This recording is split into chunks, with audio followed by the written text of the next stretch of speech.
这题你敢知？这题，我唔知呢，你唔通甲别人讲主持，你唔知哦。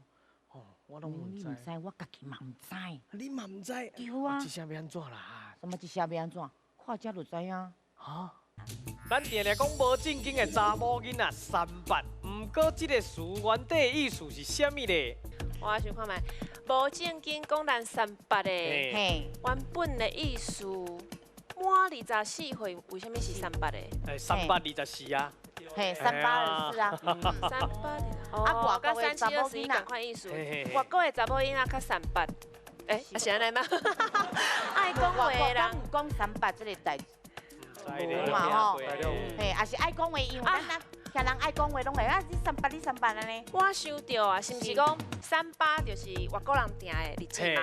啊，形容一个查某，是尾啊衍生为这个人，所以是答案是 A。B 外国的查某囡仔，是你确定？我确定。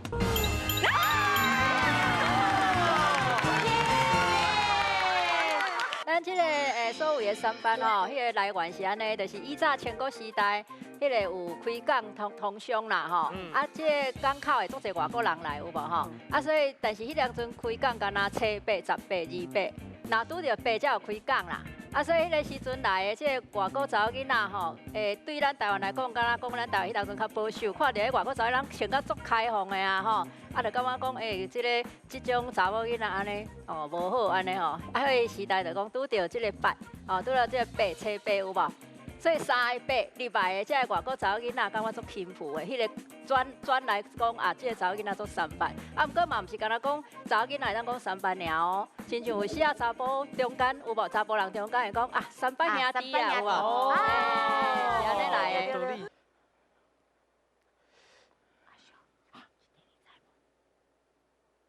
我唔知呢，唔通甲别人讲主持人拢唔知。伤细声。好啊，你讲细声，我就讲足细声。